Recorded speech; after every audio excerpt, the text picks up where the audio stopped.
کہ जिसमें देवबंदियों की मस्जिद का इफ्तिताह है और इसमें मेहमान खुसूसी के तौर पर मुफ्ती मुनीबुर रहमान साहब को जो है वो मदऊ किया गया है और हजरत जो है वो बड़ा टांग पे टांग रखकर वहां पर बैठे हुए भी हैं और इर्द गिर्द देवबंदी हैं और सामने भी देवबंदी बैठे हुए हैं और यहाँ पर मेहमान खुसूसी के तौर पर अशरफ अली थानवी का नवासा भी मदऊ है। मैं मुफ्ती मुनीबुर रहमान साहब से तखातुब करते हुए कहूंगा कि यह मस्जिद देवबंदियों की मस्जिद थी, यकीनन देवबंदियों की मस्जिद थी। अब मेरा आपसे सवाल यह है, क्या देवबंदियों के अकाबिर की इबारात सरी कुफर पर मुश्तमिल नहीं है?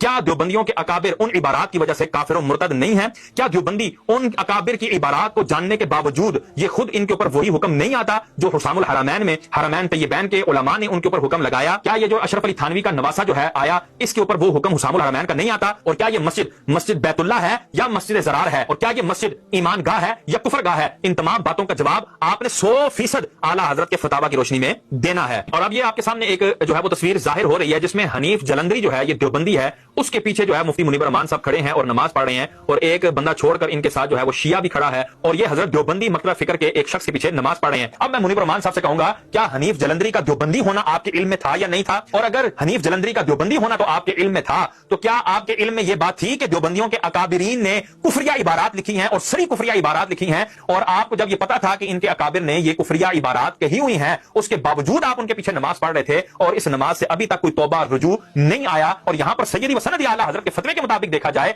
तो फकत आप पर खाली तौबा और रुजू लाजिम नहीं है बल्कि तजदीद ईमान भी लाजिम है। और यहां पर सैयदी व सनदी आला हजरत के फतवे के मुताबिक देखा जाए तो फकत आप पर खाली तौबा और रुजू लाजिम नहीं है बल्कि तजदीद ईमान भी लाजिम है। और यहां पर सैयदी व सनदी आला हजरत के फतवे के मुताबिक देखा जाए तो फकत आप पर खाली तौबा और रुजू लाजिम नहीं है बल्कि तजदीद ईमान भी लाजिम है। इल्मी पॉइंट नंबर 1, मसलक आला हजरत यानी के दीन तसव्वुफ यानी के चिश्ती रसूलुल्लाह पार्टी अल्हम्दुलिल्लाह मुफ्ती साहब के साथ जो कुछ कर रही है ये बिल्कुल उस मसलक के मुताबिक है जो आला हजरत ने बीज बोए थे। बाज लोग आला हजरत की तरफ से आकर झूठा दिफा कर रहे हैं कि फतावा रज़विया में उन्होंने इबारतों पर फतवा दिया, कायलीन के ऊपर फतवा नहीं दिया और वो फतवा भी उस तरह नहीं है जिस तरह अवामुन नास समझ रही है। लेकिन ये सारी की सारी बातें बिल्कुल पीछे रह जाएंगी जब हम आला हजरत से कैटेगोरिकली उनके फतवों की किताब से जो स्पेसिफिकली उनसे क्लियर कट क्वेश्चन पूछे गए उसमें जब हम दिखा देंगे कि वो कैटेगोरिकली इन तमाम को काफिर समझते थे तो फतावा रज़विया में कोई पुरानी इबारतें जो हैं खाम खा उनके झूठे दिफा पे पेश करना बाद लोगों ने पेश की हैं वो बिल्कुल गलत है।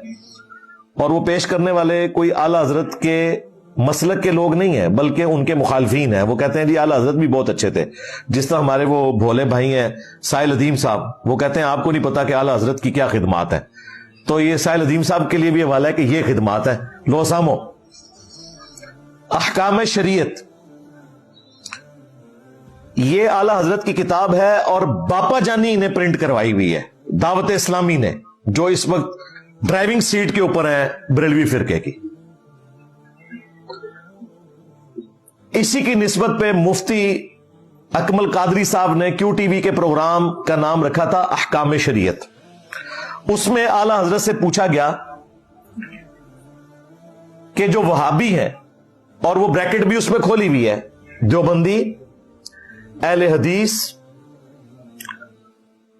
और अहले तशय्यो, इवन कादियानी काफरों को भी बीच में जिक्र किया, नेचरी यानी नेचर के मानने वाले सर सैयद अहमद खान के जो फॉलोअर्स हैं, इनके जबीहा का क्या हुक्म है, यानी अगर ये अल्लाह का नाम लेकर जबीहा करें तो क्या हम खा सकते हैं? तो आला हजरत ने फिर मदनी फूल इरशाद फरमाए। उन्होंने कहा कि खा देवबंदी हो, अहले हदीस हो, शिया हो, नेचरी हो और कादियानी काफरों को भी साथ जिक्र किया। ये 1,00,000 दफा भी अल्लाह का नाम ले लें, जबीहा मुर्दार ही रहेगा। ये सब के सब मुर्तद है, यानी वाजिबुल कत्ल है।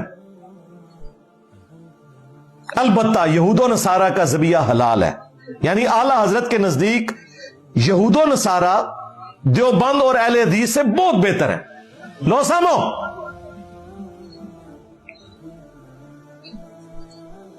और मुर्तद डिक्लेयर किया, यानी वाजिबुल कत्ल। ویسے مجھے سمجھ نہیں آئی کہ واجب القتل کس طرح ہے جب ان کا فرقہ ہی کفر کے اوپر مبنی ہے. مرتد تو وہ ہوتا ہے کہ جو اسلام چھوڑ کر وہاں پر گیا ہو. جو فرقہ ہی الگ سے ہے تو مرتد نہ کہیں، کافر کہیں، تاکہ کم از کم وہ قتل ہونے سے تو بچ جائیں. مرتد کا تو مطلب ہے انہیں قتل کریں. قادیانیوں والی بات تو اب پیچھے رہ گئی. انہوں نے وہابیوں کو ان کی صف میں کھڑا کر دیا ہے، کوئی فرق نہیں کیا، کیٹاگوریکل مینشن کیا ہے پورے فرقے کو. پھر ملفوظات اعلی حضرت وہ بھی باپا جانی نے پرنٹ کروائے ہیں دعوت اسلامی کے پلیٹ فارم سے، اور اس سے بڑھ کر یہ ان کے بیٹے نے جمع کیے ہیں. یہ بریلی سے بھی پرنٹ ہو رہے ہیں.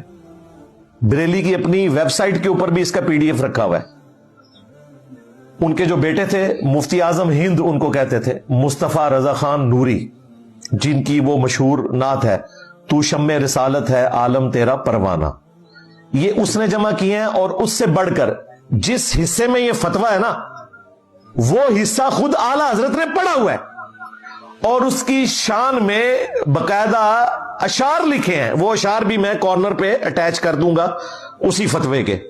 اعلی حضرت نے پڑھا ہے یہ خود. یہ نہ کہیں کہ ان کے بیٹے نے ان کے متھے مار دیا ہے. وہ نہ بھی اسے پڑھتے تب بھی ان کے بیٹے کا لکھ دینا جو مفتی اعظم ہند ہے وہی کافی تھا. اعلی حضرت سے پوچھا گیا کہ یہ وہابیوں کے پیچھے، اور اعلی حضرت وہابی کہتے ہیں دیوبند اور اہل حدیث دونوں کو، کیا ان کے پیچھے نماز پڑھ سکتے ہیں؟ تو اعلی حضرت نے فرمایا نہ ان کی نماز نماز ہے نہ جماعت جماعت ہے. یعنی ان کی تو اپنی نماز نہیں ہوتی ہے تو ان کے پیچھے پڑھ کے کیا کرو گے؟ اب آپ کو سمجھ آئی کہ مفتی منیب الرحمان صاحب نے جب دیوبندیوں کے پیچھے نماز پڑھی تو مسلک اعلی حضرت یہی ہے کہ وہ جو آگے امام تھا اس کی تو اپنی نماز نہیں ہو رہی ہے، تو مفتی منیب الرحمان صاحب کی تو نماز ہوگی نہیں. اور اس پر تر رہا یہ کہ وہ گستاخانہ عبارتوں کا دفاع کرتے ہیں، اس لیے مفتی صاحب بھی گویا کہ گستاخوں کے پیچھے نماز پڑھ کر مرتد ہو گئے. تجدید ایمان، تجدید بیت اور تجدید نکاح بھی کرنا پڑے گا. پھر اگلا